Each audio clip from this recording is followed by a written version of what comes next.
time you walk into the room, got me feeling crazy, shot my heart boom boom.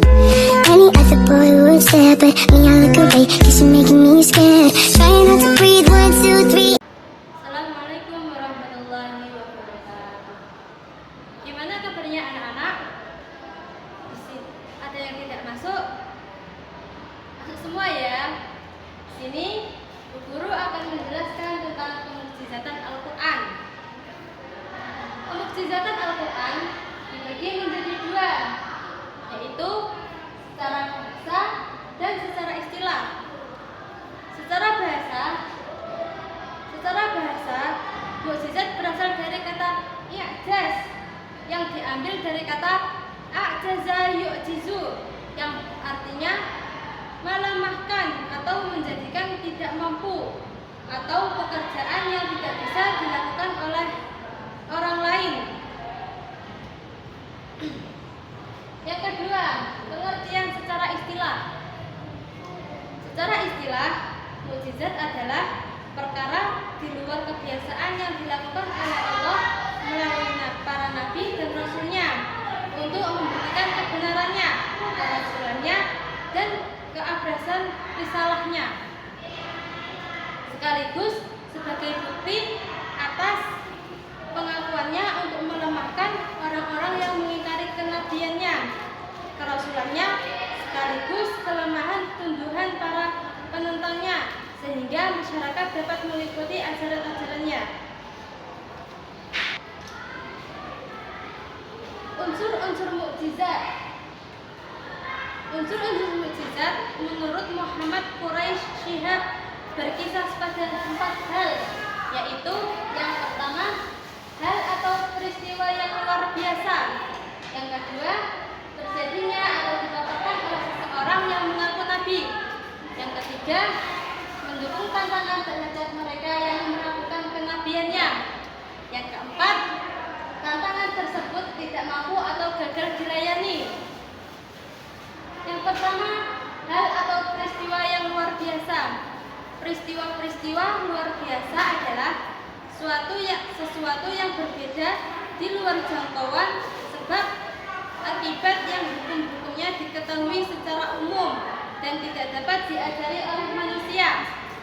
Yang kedua, terjadinya atau dipaparkan oleh seseorang yang mengaku nabi. Hal-hal di luar kebiasaannya tidak mustahil terjadi pada diri siapapun, tetapi mukjizat hadiah terjadi pada diri nabi dan rasul atas izin Allah. Yang ketiga, mendukung tantangan terhadap mereka yang meragukan kenabiannya. Tantangan yang terjadi harus bersamaan dengan pengakuannya sebagai nabi, bukan sebelum atau sesudahnya. Yang keempat, tantangan tersebut tidak mampu atau gagal dilayani. Perlu digarisbawahi di sini bahwa kandungan tantangan harus benar-benar dipahami oleh yang ditantang untuk membuktikan kegagalan mereka. Aspek mukjizat tiap-tiap nabi sesuai dengan bidang keahlian umatnya. Aspek-aspek pemukjizat Al-Quran dibagi menjadi 4, yaitu yang pertama, aspek balaghah atau keindahan bahasa Al-Quran. Yang kedua, aspek hukum syariah dalam Al-Quran. Yang ketiga, aspek isyarat berita gaib Al-Quran. Yang keempat, aspek isyarat ilmiah Al-Quran. Yang pertama, aspek balaghah atau keindahan Al-Quran itu dibagi menjadi 2. Yang pertama, Al-Quran, yaitu nada dan langgamnya yang unik terhadap dalam Quran surat An-Nazi'at 1-4. Yang kedua, keseimbangan redaksi. Abdul Razak Naufal dalam Al-I'jaz Al-Adabili Al-Quran Al-Karim mengemukakan yang pertama, keseimbangan jumlah bilangan kata dengan sinonimnya atau makna yang dikandungnya. Yang ketiga, keseimbangan antara jumlah bilangan kata dengan jumlah kata yang menunjukkan kepada akibatnya. Yang keempat, keseimbangan antara jumlah bilangan kata dengan kata-kata penyebabnya. Yang kelima, keseimbangan khusus. Aspek kemujizatan bidang hukum syariah yang diungkap Al-Quran, diantaranya Quran Surat Al-Ankabut ayat 45 tentang kaitan antara ibadah sholat dan hubungan sosial. Aspek kemujizatan bidang hukum syariah yang diungkap Al-Quran lainnya adalah menunjukkan tentang pola pengharaman homer, tetapi dilakukan secara bertahap berdasarkan konteks kondisi budaya masyarakat kala itu. Dengan cara bertahap, budaya minum homer terkikis perlahan-lahan.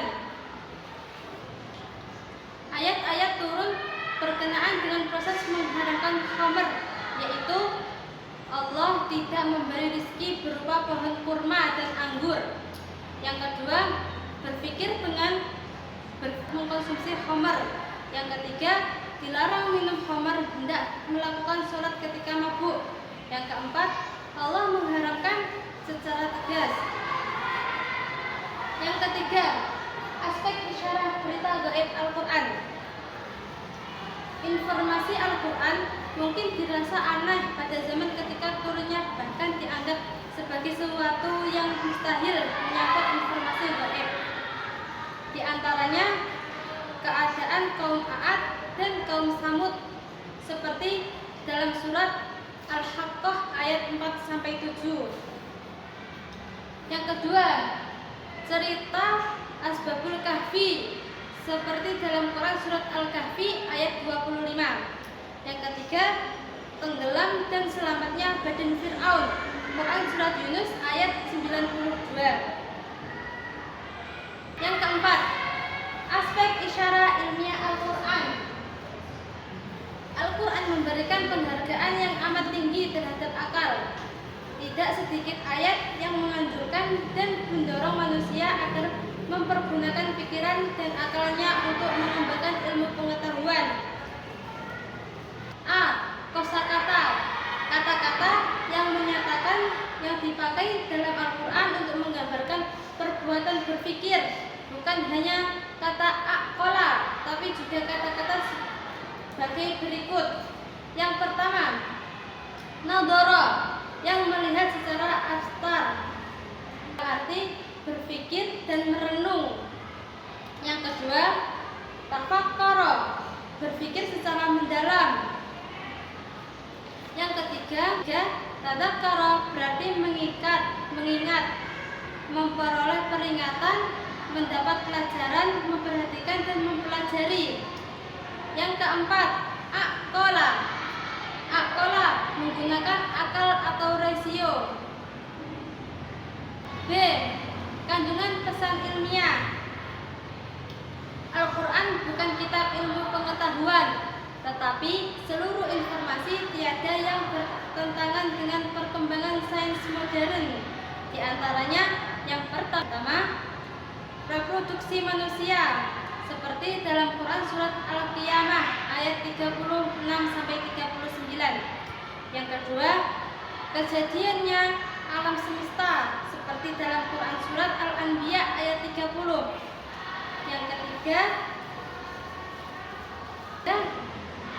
pemisahan dua laut, seperti dalam Quran surat Al-Furqan ayat 53. Keempat, penentuan jenis kelamin dalam kandungan adalah pihak laki-laki. Perempuan hanya memiliki kromosom Y, sedangkan laki-laki mempunyai kromosom X dan Y, seperti dalam Quran surat Al-Baqarah ayat 223. Yang kelima, sistem kode garis atau barcode pada sidik jari manusia berbeda antara satu dengan yang lain, seperti Quran surat Al-Qiyamah.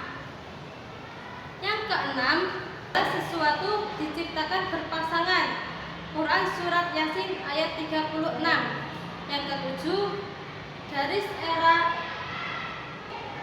edar tata surya, fakta-fakta yang disampaikan dalam Quran